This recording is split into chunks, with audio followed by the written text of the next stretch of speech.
picked up the first guitar at the age of 4 or 5. As soon as I put my fingers on the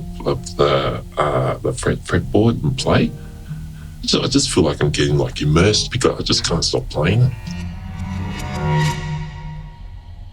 I've got a dog at home, Jessica. She's 3, rescue dog, her dog, and she's a good dog. What makes me happy? The community, bingo, swimming, just be happy with all my friends. I like to just do all sorts of stuff like cooking based, like making zucchini slice, which is like vegetarian but with no egg. Oh, I love everything. Football, cars. Oh, my kids. I love a few boys, but they're good kids.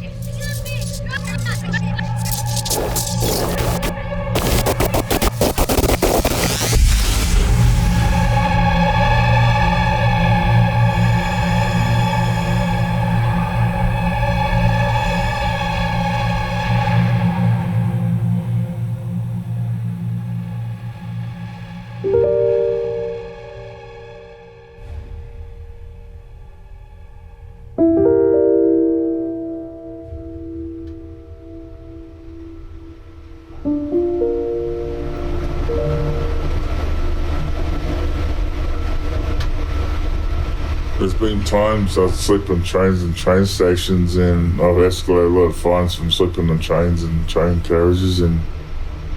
But if I slept in the park, then I would have been attacked by a random person too. So I had no choice in sleeping in the railway station where I felt safe. But the police don't see it that way.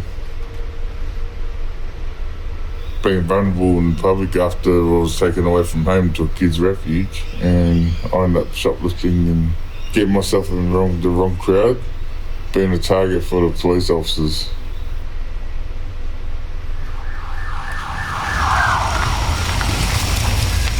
Stop! You're under arrest. Stop! Or we'll have to do this the hard way. Oh, fuck, I might end up on the ground. I said you're under arrest. What's he going on about? Quit that carry-on, mate. That sounds like he's high. You taking something? All right, cut that out. Get in the car. You stupid or something? Go on, in the car. Thought this bullshit doesn't work on you fucking idiot. Get down, on the ground, right now.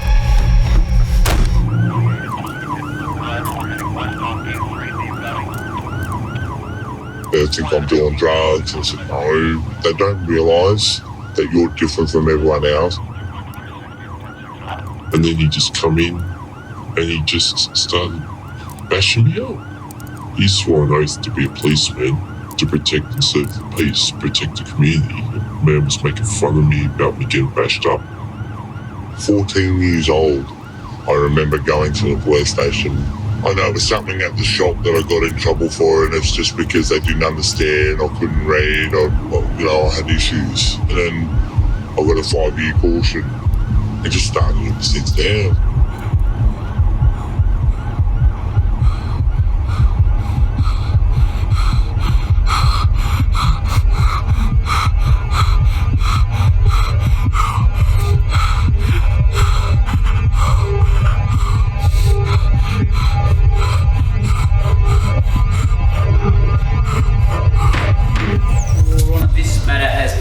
For an application for bail.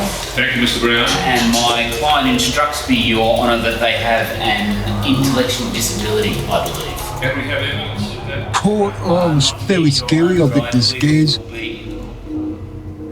can see your client has new charges. The lawyer didn't really understand to deal with disability people. Exceptional circumstance position and with the charges and the breaches of the CCO. We also submit the accused is an unacceptable risk of reoffending and flight. Court's always confusing to me. They speak court language and you don't understand them. That's where I have trouble. Because the offence is alleged to have been committed before the CCO was made. It is not a Schedule 2 offence being committed while on a CCO for a Schedule 2 offence to make things from the assessment. I need pictures about my rights and stuff. All he gave me is just a sheet of paper like this, and I had to get my house manager to read it for me, and then I had to sign it, and I'm like, what am I just signing? Please. Anything more from you, Senior? Your Honour, Constable Davies told me he's familiar with both briefs. I'm also told checks of the proposed bail address have not yet occurred. This is correct, Your Honour. Did you read the documents at your corrections appointment? They need to be signed.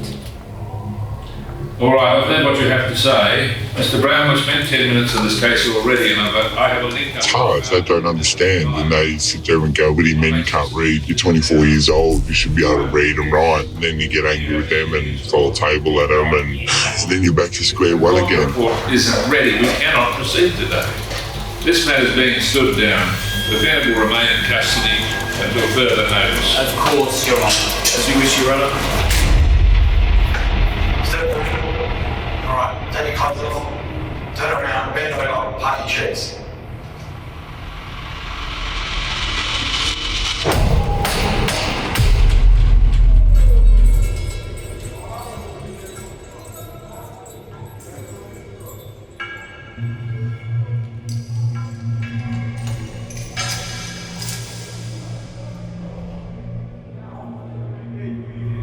Past 3 times I've done jail, I don't even know what I was there for. There was no way knowing the local crime in general. I don't know. I don't know what I'm doing. A lot of times I'd sit there in tears.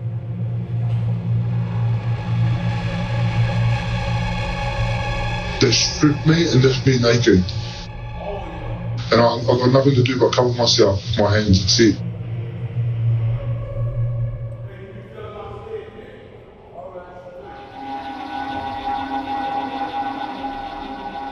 When you're in jail, when you're in jails, your mind's always working and you can't shut it down.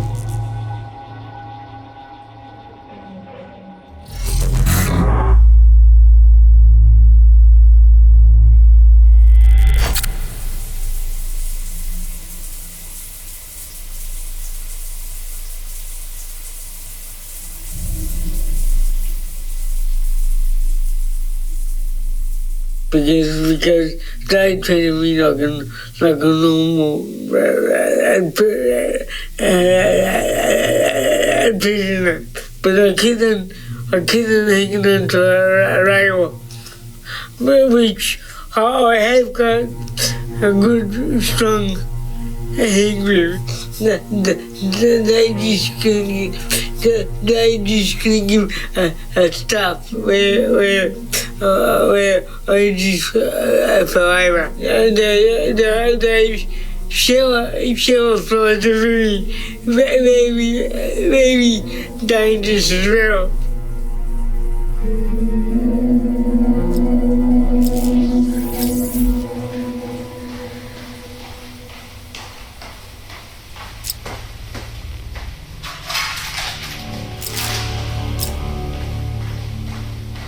When you go into the cells, they cut you off everything. And then I started having fits, my body started shutting down and they're wondering why. Not to access what I needed, I ended up getting withdrawals from it and bad side effects from it. I give up my meds. Without meds, I hurt those around me. I say things I shouldn't say and I'll do things I shouldn't.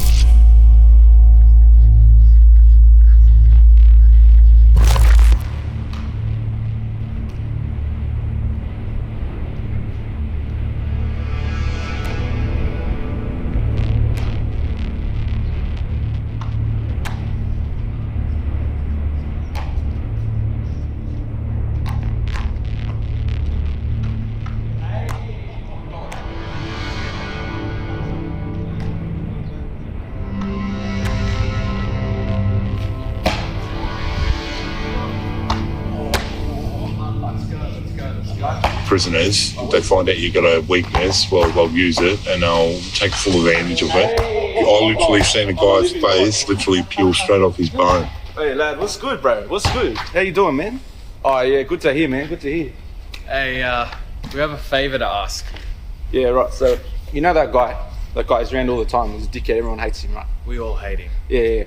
He nicked some of my headphones. All right, real good ones too. I did get bullied probably 2 or 3 times. You to go in there and grab them. I was a skinny little 18-year-old and very vulnerable, and they put me in a unit with all these people with tattoos all over them, and the guy comes up beside me, looked at me and seen me different. It's like my disability. I thought we were mates. How we doing? I was so scared. Is that the problem? You don't know what tomorrow's going to be like. You don't know when you're going to cop a shiv. You know, like I've been stabbed to jail 4 times now. It's like, it's scary in a way, bro.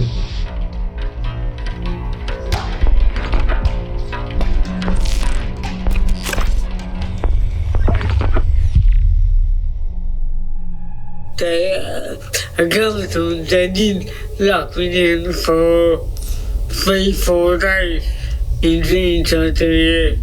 I could not see daylight and I could not see dark night.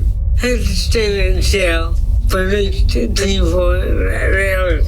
I was a bit very scared. They put me in a straight jacket, I pissed and shit myself down after me. Not to access what I needed, I ended up getting withdrawals from it and bad side effects from it. I was put in a better cell naked. I was bashed by police when I was a teenager. Chairs and batons, drugs, bags of guns. I was really bruised. Tell them how much I was.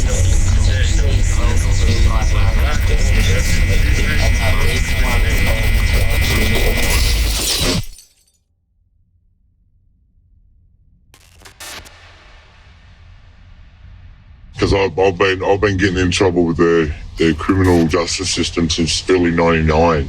So I was always running in circle, chasing my tail, so they say, you know, all the time, going in, out.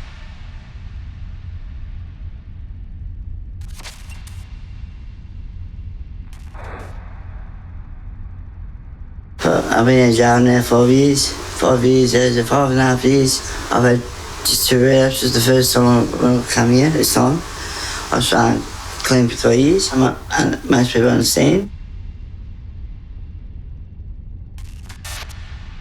Once I got out, there was no support.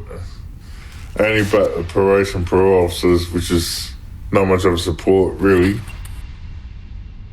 We're carrying that trauma and mental health, which we're not getting any help inside prison, that we're not going to get belonging, we're not going to get, we belong to getting help outside in the community.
About believing, and no one believed any of us if we told a story like that, you know.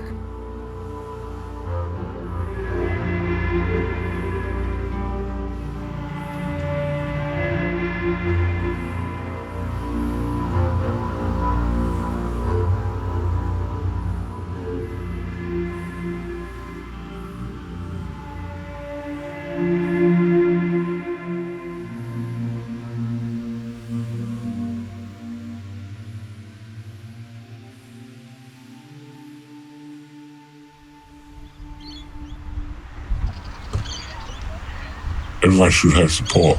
Everyone should have a case manager. Guide in the right direction. If I feel suicidal or something, I'll call. Yeah, have a chat.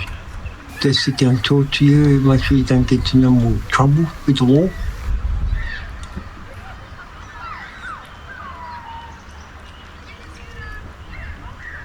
I felt like I needed a much nicer lawyer, and should like sit down with me and show me pictures about my rights and stuff.